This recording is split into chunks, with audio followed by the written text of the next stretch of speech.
అందరికీ నమస్కారము. జై శ్రీకృష్ణ. అందరము సుఖ సంతోషాలతో వర్ధిల్లాలని ఆ కృష్ణ పరమాత్మని ప్రార్థిద్దాము. ఈరోజు మనము చెప్పుకోబోయే శ్లోకాలు మొదటి అధ్యాయము అర్జున విషాద యోగము నుండి 1వ శ్లోకము నుండి 10వ శ్లోకం వరకు చెప్పుకుందాము. అందరము కలిసి నేర్చుకుందాము రండి. ఈరోజు నా పేరు బాలా త్రిపుర సుందరి, నా మనవడు శ్రీ ప్రయాగ్ వచ్చేసాము. మొదటి శ్లోకం నుండి మొదలు పెడదాము. మనము కృష్ణ ఓం శ్రీ పరమాత్మనే నమః. శ్రీమద్భగవద్గీతా అథ ప్రథమోऽధ్యాయః. ధృతరాష్ట్ర ఉవాచ ధర్మక్షేత్రే కురుక్షేత్రే సమవేతాయుత్సవః మామకాః పాండవాశ్చైవ కిమకుర్వత సంజయ.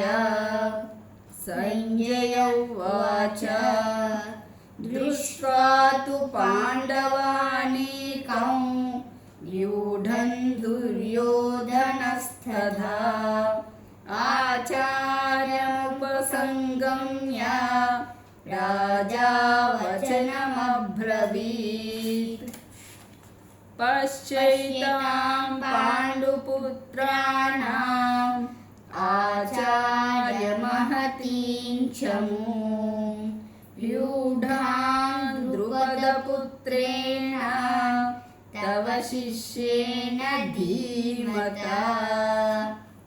అత్ర శూరా మహేశ్వాసా భీమార్జున సమాయుధి యుయుధానో విరాటశ్చ ద్రుపదశ్చ మహారథః.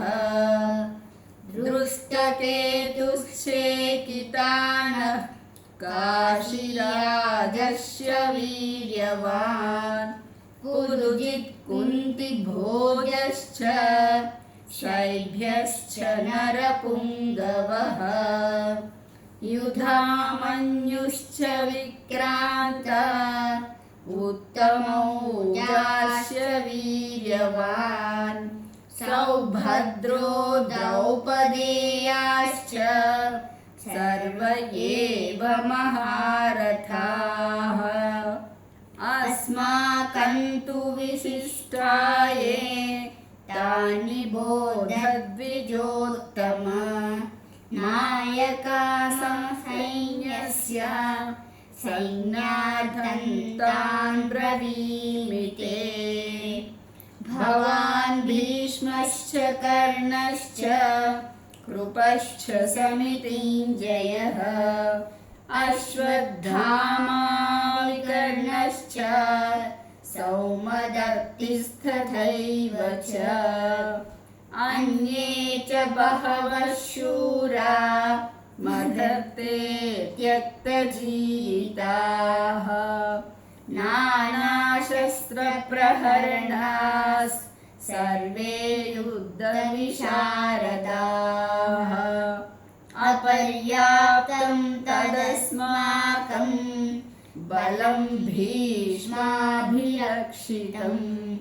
పర్యాప్తం త్వయమేతేషాం బలం భీమాభిరక్షితం. జై శ్రీకృష్ణ. అందరికీ ధన్యవాదాలు. Like, share, subscribe. Thank you.